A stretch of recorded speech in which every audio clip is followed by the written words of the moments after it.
Now, from France, we're going to travel to another country that's just been experiencing an eventful election to South Africa with our colleague Bernard Matolino from KwaZulu-Natal, who's going to be discussing the Spirit of Blackness. So Bernard, you have 30 minutes to give us your presentation, and after that we will move on to the questions together. Thank you. Thank you. Thank you very much, colleagues, and thank you for the invitation. Just a small correction. I am no longer with the University of KwaZulu-Natal. So sorry. I'm with the University of Pretoria. So I'm in Pretoria, not in KwaZulu-Natal, and yes, I was not very far from the action. I didn't go there, but I saw planes flying around, showing that there was something happening big in the city. Indeed, an interesting election. We'll see what happens after here. But thank you very much for the invitation, and I hope we can learn something from here. So this is the presentation that I propose to give today. Titled The Spirit of Blackness. So just maybe as a background to the presentation itself, it's important to point out what inspires it.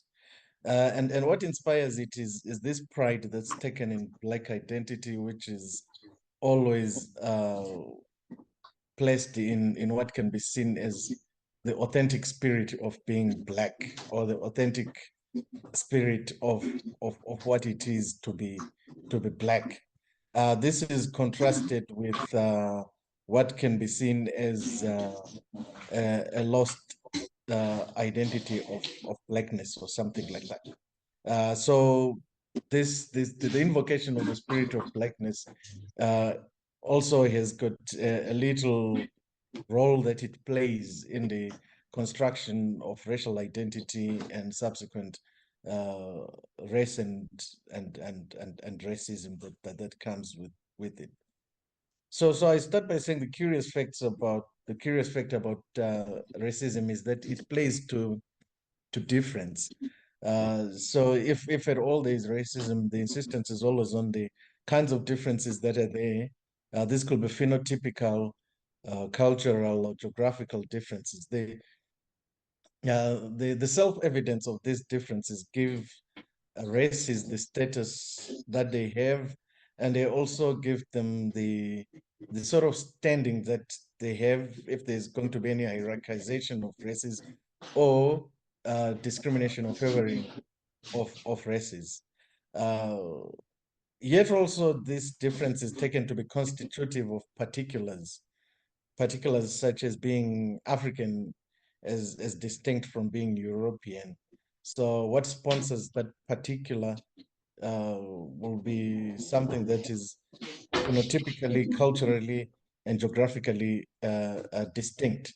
So the fact that there is indeed a place called Africa, it means that it is geographically and culturally distinct from all other places, and that is to be seen as a positive. But also when we talk about racism, Africa can be seen as a black or dark continent where there is no hope of rational light.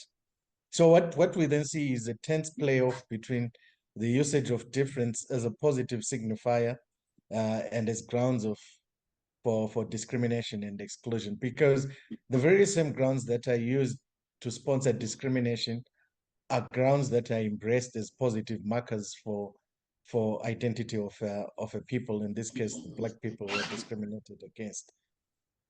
The question then is what do we embrace difference for, and who is licensed to embrace it, and in what ways is that embrace going to be executed? So as a philosopher, naturally, I'll come from my standing as an African philosopher in relation to Western philosophy, because the the fact of African philosophy is partially sponsored by the reality of Western philosophy, and in it, blackness has got to define itself kind of out of what the West's understanding of philosophy is as a project that is done by white people. So what is the situation of the black person in philosophy? And this is what we find. We find that the black person is degraded as the other by leading figures of Western philosophy such as Hume, Kant, Hegel, and Marx. And what is even interesting is that these figures are seen as exemplars of how to do philosophy. Some of them have got universal and everlasting truths. Some of them have changed and shaped the world, both the world of ideas and the world of politics. But when it comes to their writings on the possibility of the black person as the possessor of reason, they are agreed that such a possibility is none. So effectively, what this represents is a writing out of blackness of civilization. So blackness is seen as the other who is incapable of rational thought. And one of the foremost scholars of race, the late Emmanuel Eze of Nigeria, describes this situation as how the black person is made to feature as the antithesis of Western rationality. So that's the primary role of blackness. You're supposed to feature as the antithesis of rationality.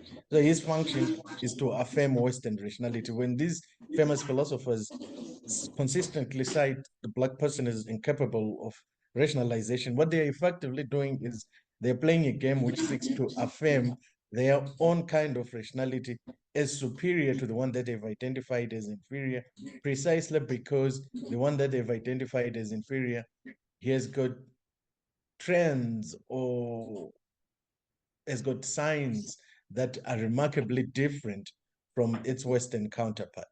So a cottage industry informed by ethnology is dedicated to unraveling how the native's mind operates. And this is an attempt to understand how the native, in this case, a black person's mind really operates. So as part of that endeavor, there is an attempt at systematizing the thought pattern of the native. So the attempts at linking what makes the black mind tick, what enables them to see the world the way they do. And this ends with an understanding of the system as spiritistic. So the black system is seen essentially as spiritistic. Its logic and practices abound in references to powers of the unseen and powerful spirits which participate in the daily endeavors of the living. So the idea of African operations of the mind are seen as things that are limited to how spirit connections make real the performance of the everyday, and how those spirit connections make real an understanding of how the world is constituted and how it is supposed to operate, and how then eventually human beings feature in the network of what these spirits have granted as reality. So it's eventually seen as a certain spirit that governs the world, a worldview that enables these attitudes to make sense and have power over Africans. So it's a spiritualistic commitment to reality, interpretation of that reality, and eventually affecting that reality in everyday life. So what then is taken to be urgent by Westerners is the need to civilize the black person, precisely because of the commitments that the black person is exhibited as having to this spiritistic omnipotence over reality. So the idea is to move him from his wretched status to a modern worldview. He had to be administered over. So to move him from his wretched status to a modern worldview, the black person had to be administered over and saved, which provides the justification for colonization and Christianization. And the basic appeal was, of course, they have a way, but it is a dark way which needs light. And what is this light? It's the light of colonial administration and Christianization, which, by the way, becomes a vehicle that the African world uses to enter the modern era, because they had no history of participation in that epoch. But what was the real purpose of this process? The real purpose was to remove one spirit and replace it with another. It is to remove the Black spirit and replace it with the spirit of Christianity and modernity. Modernity, particularly, as written in the period of the Enlightenment. But what we have to understand is exactly what are the details of the Black spirit. I shall characterize those details as primarily ontological. And from the ontology of that spiritistic presence, it gives an epistemological and ethical orientation. And if I can just explain this a little, what I mean is that the commitment to a worldview is not just a commitment because people must have one. It is a commitment that is essentially informed by an ontological conviction that this is how reality is composed. And that conviction leads to the kinds of epistemological claims then that Black people can make, as well as the kind of ethical orientation that they will adopt. So this ontological view is based on a communitarian ethos, which gives precedence on the collective we as opposed to an individuated I. And this collective is extended to the unseen. That's the deceased. The deceased are taken as taking on a new kind of life. The ancestors, which are divided into various categories depending on when they departed from Earth, and those who are yet to come.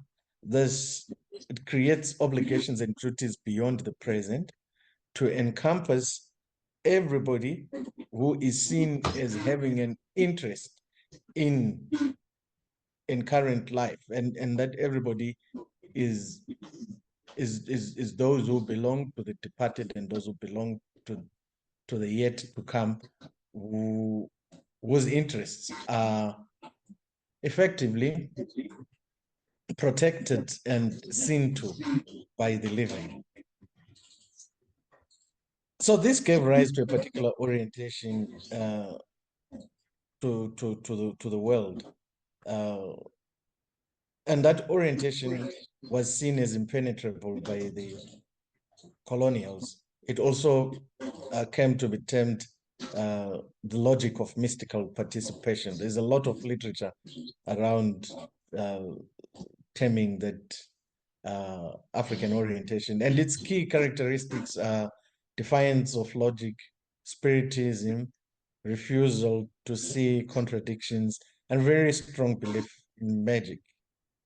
These characteristics were anti the spirit of the Enlightenment, from where theories of race were sharpened and racial characteristics were assigned to different groups. So we can see, I hope, how then the game of racial classification, which was attempted even by people like Kant at a great length, was sponsored by some of the basic features that were taken to be constitutive of the ontology, epistemology, and ethics of Black people. And then what do we get out of this? We get reactions that come from Africa that seek to deal with the characterization of the Black person as a possessor of an orientation to the world that is a little puzzling, if not backward.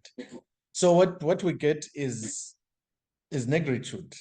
This was like the first, at least, formal reaction from the Black world that sought to affirm those characteristics that had been seen as negative or constitutive of backwardness that were associated with Black people.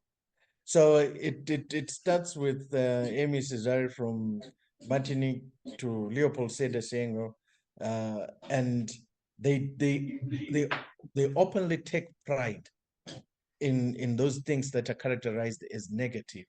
So in their writings, one finds a celebration of this mystical approach to life, a celebration of having no scientific standing, and a celebration of having not participated in the modern inventions that make the new world work the way that it.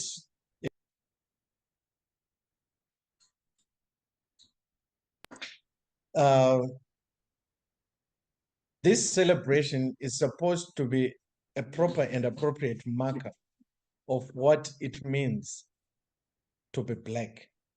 So what is despised at the table of whiteness as inferior markers of humanization, these thinkers embrace it as an original and authentic definition of what it is to be Black.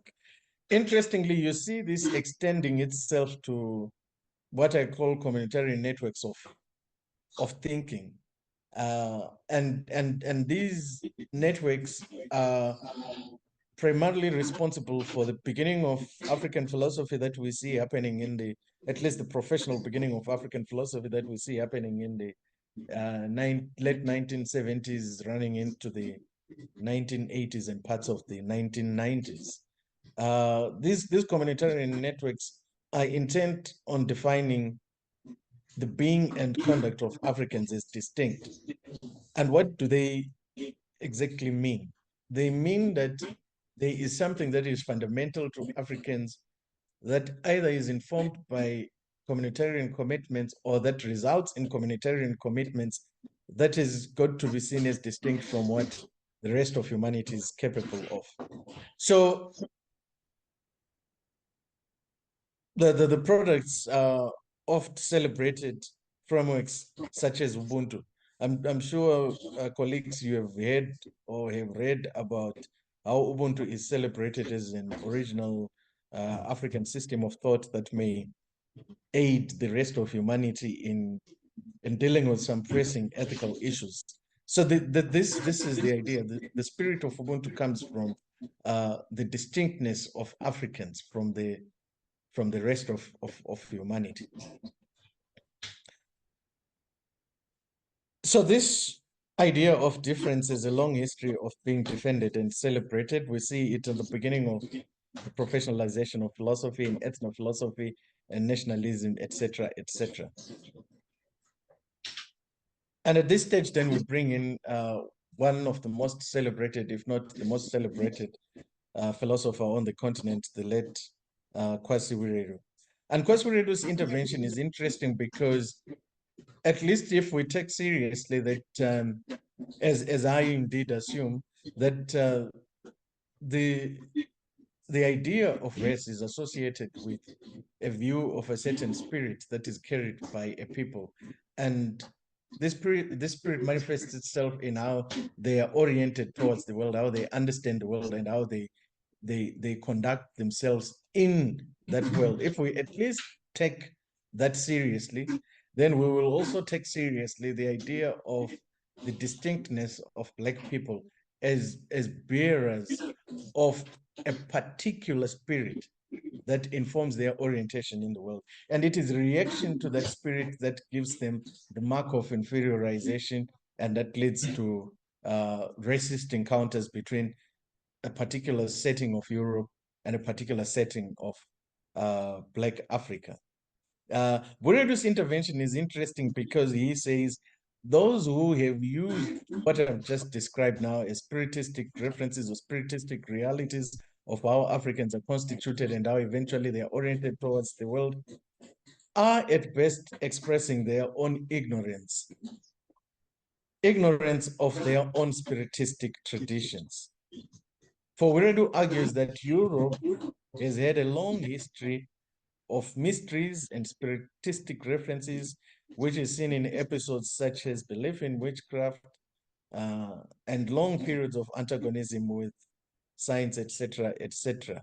And I always tell my students when teaching them Wiredu that he might actually have a point, because his argument is buttressed by the Western world's fascination with